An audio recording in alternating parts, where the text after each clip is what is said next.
પ્રભુભાઈ અને ઉમેશભાઈને અમે કહીએ છીએ, જ્યારે બી અમારી જરૂરત પડે આનંદભાઈને મને બોલાવજો. ગુજરાતમાંથી આખું ટોળું લઈને તમારી સાથે અમે ઉભા થઈ રહીશું. ગુજરાતમાંથી આખી સેના ઉતારીશું. આ દાદરા નગર હવેલીમાં જે લોકો બહારથી આવીને દાદાગીરી કરે છે એમને પહેલા કહી દેજો, પહેલે રોકેંગે ફિર ટોકેંગે ફિર ભી નહીં સુધરેંગે તો ઠોકેંગે. કે અહીંના કલેક્ટર અહીંના લોકોને ખૂબ હેરાન કરે છે. મેં આપના માધ્યમથી કહેવા માંગુ છું, કલેક્ટર હોય, તલાટી હોય, એસપી હોય કે ડીએસપી હોય કે મામલતદાર હોય કે ટીડીઓ હોય, એ પ્રજાના ટેક્સના પૈસા એમને પગાર આપવામાં આવે છે, પ્રજાની નોકર છે. જે દિવસે આ પ્રજા સમજી જશે કે જે પણ લોકો આપણા ટેક્સના પગાર લે છે એ આપણા નોકર છે, તે દિવસે આ પ્રજા જાણી જશે, તે દિવસે આવા અધિકારીઓને પણ આપણે ભાન અવડાવી દઈશું.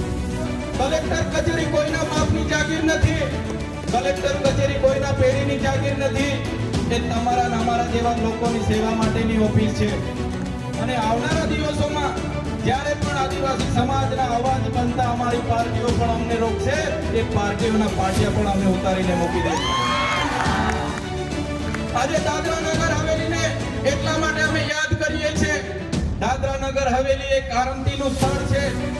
અહીંયા આપણા આદરણીય મોહનભાઈ ડેલકરજીને પણ આજે હું યાદ કરું છું, જેમણે આ વિસ્તારમાં ક્રાંતિની ઝલકનું આંદોલન કર્યા હતા. આ મોહનભાઈ ડેલકર શ્રીની મૂવી છે. એમનો પરિવાર આજે ભાજપમાં છે, અમને કોઈ વાંધો નથી, પણ જે પાર્ટી અમારા સમાજનું હિત કરી રહી છે એ પાર્ટી સામે અમે ક્યારેય ઝૂકીશું નહીં. એ પાર્ટી સામે આપણે જાગીશું નહીં. આ બાજુ પ્રભુભાઈ લડશે, પેલી બાજુ ઉમેશભાઈ લડશે, વચ્ચે આનંદભાઈ લડશે અને પેલા ખૂણામાં હું લડીશ. છૂટા છવાય એકલ દોકલ રડતા રહીશું તો આપણો કોઈ ઉદ્ધાર થવાનો નથી. બધાએ ભેગા થવું પડશે અને આ લોકો સામે લડવું પડશે.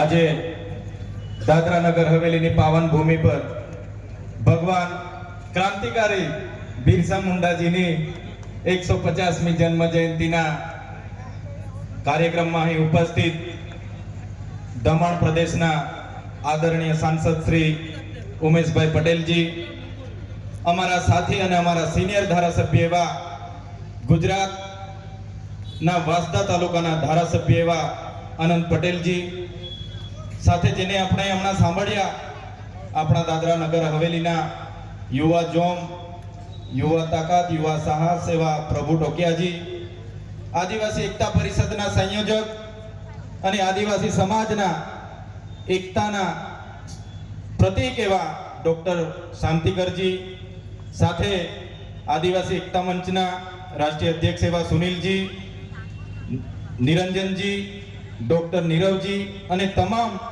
હિમાંશુ કુમારજી અને મંચસ્થ તમામ વડીલો, માતા બહેનો અને તમામ ક્રાંતિકારીઓ, તમામને ડેડિયાપાડા ગુજરાતના ચૈતર વસાવા તરફથી સેવા જોહાર છે. મિત્રો, બિરસા મુંડા ની કહાની, એનો ઇતિહાસ આપે સૌએ જોયો હશે, જાણ્યો હશે. માત્ર 18 થી 19 વર્ષની ઉંમરમાં, તે જમાનામાં આજથી 125 વર્ષ પહેલા જ્યારે પૂરા દુનિયામાં, પૂરા વિશ્વ પર બ્રિટિશ સામ્રાજ્ય હતું, અડધા વિશ્વ પર જ્યારે એલિઝાબેથનું રાજ હતું, એ રાણીનું રાજ હતું, ત્યારે એટલી મોટી હુકુમત સામે, અંગ્રેજી સલ્તનત સામે ભગવાન બિરસા મુંડાએ ઉલ ગુલામ જાહેર કર્યો. અને માત્ર 18 થી 19 વર્ષની ઉંમરમાં, તમે વિચાર કરો આ સમય અને તે સમયમાં કેટલું અંતર હશે. તે જમાનામાં નથી કોઈ રેડિયો હતો કે નહીં કોઈ ટેલિવિઝન, નહીં કોઈ મોબાઈલ કે નહીં કોઈ બીજી દારૂ ગોળા કે બંદૂકની સુવિધાઓ. છતાં બિરસા મુંડા પર એટલો લોકોને વિશ્વાસ હતો, ભરોસો હતો કે એ જમાનામાં એ આદિવાસી વિસ્તાર, ઝારખંડના રાંચી અને ખૂંટી વિસ્તારમાં એમણે ખૂબ મોટું સંગઠન ઊભું કર્યું. અને એ સંગઠનની સાથે રાખીને એમણે આખી અંગ્રેજોની સલ્તનતને આ પાયા હચમચાવી નાખ્યા. મિત્રો, એ જમાનામાં ભગવાન બિરસા મુંડાને લડત ચાલી અને એમને 1895માં અંગ્રેજી સલ્તનતના સૈનિકો એમને એરેસ્ટ કર્યા એરેસ્ટ કર્યા બાદ ત્યારે ત્યાંના જનરલ ડાયરે નક્કી કર્યું, પોલીસ ઓફ સુપ્રિન્ટેન્ડન્ટે જાહેર કર્યું કે આ બિરસા મુંડાને એવી સખત સજા અમે કરીશું, એવો દાખલો આ વિસ્તારમાં બેસાડીશું કે અંગ્રેજી હુકુમત સામે બીજા કોઈ માથું નહીં ઉચકે. એમને બેડીઓ સાથે જ્યારે કોર્ટમાં લઈ જવામાં આવતા હતા ત્યારે એમની પગોમાંથી લોહી નીકળતું હતું, એમના જિસ્મમાંથી લોહી નીકળતું હતું, પણ જે સખત સજા કરીને દાખલો બેસાડવાની જે અંગ્રેજોની વાત હતી એની સામે જેમ લોકોને ખબર પડી કે આજે બિરસા મુંડાને કોર્ટમાં હાજર કરવાના છે ત્યારે હજારોની સંખ્યામાં લોકો રોડની આજુબાજુ આવી ગયા અને તે જમાનામાં પણ આટલી સખત સજા પછી પણ બિરસા મુંડાના ચહેરા પર સ્મિત હતું કે અમારો સમાજ આજે જાગી ગયો છે. અમારો સમાજ આજે જ્યારે જાગી ગયો છે ત્યારે એમના સ્મિતને એમને ક્યાંય અફસોસ નહોતો. મિત્રો, ફરી 2 વર્ષ થયા બિરસા મુંડાજી જેલમાંથી છૂટીને બહાર આવ્યા અને ફરી 1897માં એમણે લડત ચાલુ કરી. એમણે એ વિસ્તારના છીલમાં પહાડોમાં એમણે જાગૃતિનું શરૂઆત કરી. એ સમયે એમણે તમામ લોકોને સૂત્ર આપ્યું, અબુમાં દિસુમ અબુમાં રાજ. આપણા દેશમાં આપણું રાજ. આપણો દેશ એટલે શું? આપણું ગામ, આપણો સમાજ, આપણો પરિવાર, ત્યાં આપણું રાજ.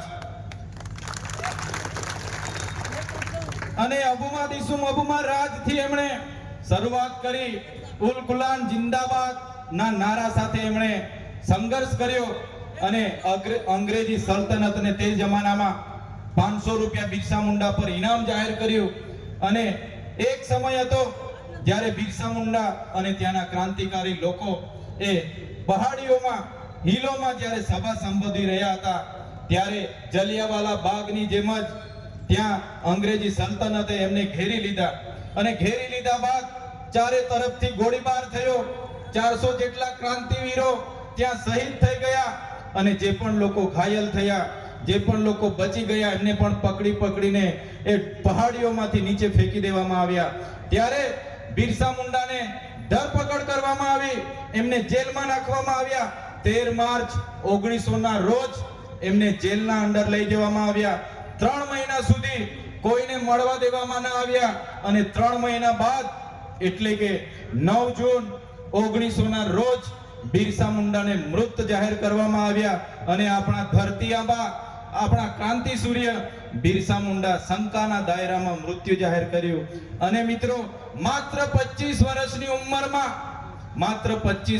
ઉંમરમાં આદિવાસી સમાજ અને અંગ્રેજોની સામેની લડત સામે, આદિવાસી સમાજના જમીનના અધિકારો માટે, આદિવાસી સમાજની ધર્મની નીતિ માટે બિરસા મુંડાએ શહીદી વોરી.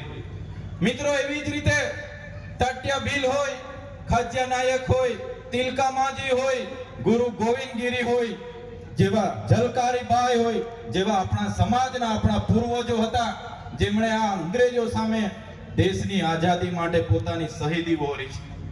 દેશના વિકાસની વાત આવી ત્યારે પણ આપણા સમાજના આદિવાસી વિસ્તારોમાં નવા મોટા બંધ આવ્યા. એ ડેમોમાં પણ આપણા સમાજે જમીનો આપી. આ વિસ્તારોમાં હાઈવેમાં જમીનો આપી. આ વિસ્તારમાં રેલવે આવી, રેલવેમાં જમીનો આપી. આ વિસ્તારમાં હાઈ ટેન્શન વીજળીની લાઈનો આવી, એમાં જમીનો આપી. બુલેટ ટ્રેનો આવી, એમાં જમીનો આપી. અને જીઆઈડીસીઓ આવી, એમાં પણ જમીનો આપી. આદિવાસી સમાજ સાથે ભેદભાવ કરે છે ત્યારે અમને તમામ યુવાનોને આહ્વાન કરીએ છીએ, પક્ષ, પાર્ટી, ધર્મ, સંપ્રદાય કે સંગઠનો ભૂલીને આવનારા દિવસોમાં જો આપણે એક નહીં થઈશું તો આદિવાસી સમાજ આવનારા વર્ષોમાં ખતમ થઈ જશે. મિત્રો, આઝાદીના 78 વર્ષ થઈ ગયા છે.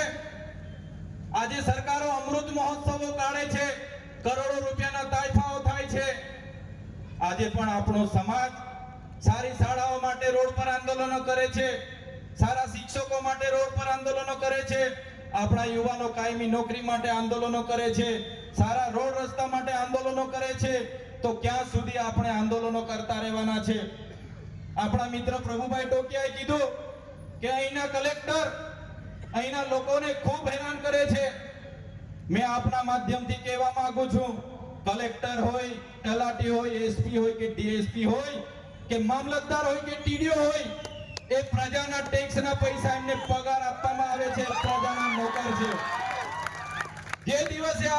સમજી જશે કે જે પણ લોકો આપણા ટેક્સના પગાર લે છે એ આપણા નોકર છે, જે દિવસે આ પ્રજા જાણી જશે તે દિવસે આવા અધિકારીઓને પણ આપણે ભાન અવડાવી દઈશું. મિત્રો, કલેક્ટર કચેરી કોઈના બાપની જાગીર નથી. કલેક્ટર કચેરી કોઈના પેઢીની જાગીર નથી. એ તમારા ને અમારા જેવા લોકોની સેવા માટેની ઓફિસ છે. કેમ અમારા લોકોને જવા દેવામાં નહીં આવે? એના માટે પણ આપણે આવનારા દિવસોમાં જાગવું પડશે. આપણે જાગીશું નહીં. આ બાજુ પ્રભુભાઈ લડશે, પેલી બાજુ ઉમેશભાઈ લડશે, વચ્ચે અનંતભાઈ લડશે અને પેલા ખૂણામાં હું લડીશ. છૂટા છવાયા એકલ દોકલ રડતા રહીશું તો આપણો કોઈ ઉદ્ધાર થવાનો નથી. બધાએ ભેગા થવું પડશે અને આ લોકો સામે લડવું પડશે. આજે દાદરા નગર હવેલીને એટલા માટે અમે યાદ કરીએ છીએ. દાદરા નગર હવેલી એક ક્રાંતિનું સ્થળ છે. અહીંયા આપણા આદરણીય મોહનભાઈ ડેલકરજીને પણ આજે હું યાદ કરું છું, જેમણે આ વિસ્તારમાં ક્રાંતિનું જલન આંદોલન કર્યા હતા. આ મોહનભાઈ ડેલકર શ્રીની મૂવી છે. એમનો પરિવાર આજે ભાજપમાં છે, અમને કોઈ વાંધો નથી. પણ જે પાર્ટી અમારા સમાજનું હિત કરી રહી છે એ પાર્ટી સામે અમે ક્યારેય ઝૂકીશું નહીં. એ પાર્ટી સામે અમે લડતા રહીશું. મિત્રો, બિરસા મુંડા લડી ગયા. આજે એમાં આપણે પ્રતિમાને ફૂલહાર કરીને, ભાષણબાજી કરીને, ફોટો સેશન કરીને જતું નથી રહેવાનું. ભગવાન બિરસા મુંડા, ક્રાંતિકારી બિરસા મુંડાએ જે આપણને સંદેશા આપ્યા છે, એમના ઉપદેશો, એમના વિચારો આપણે બધાએ ઉતારવા પડશે. આ જમીનો બચાવવા માટેનો એમની લડત હતી. એમની લડતને બાદ 1908માં અંગ્રેજી સલ્તનતે છોટા નાગપુર લેન્ડ એક્ટ બનાવ્યો અને એ લેન્ડ એક્ટ અંદર એમણે જાહેર કર્યું કે આદિવાસીઓની જમીન બીજા કોઈ લઈ ના શકે. અને આજે એ જ કાયદો ચાલી આવે છે. આજે આપણે એને 73 માં ફેરવ્યો છે 1974માં.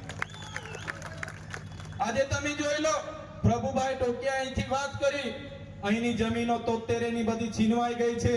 પણ પ્રભુભાઈજીને પણ હું આ પ્રસંગે યાદ કરાવું છું, આ 73 ની જમીનોમાં આપણા સમાજના કેટલાક નેતાઓ આપણા લોકોના કટિયા ખિસ્સામાં નાખીને ફરે છે અને આપણા જ લોકોની જમીનોની દલાલી કરે છે.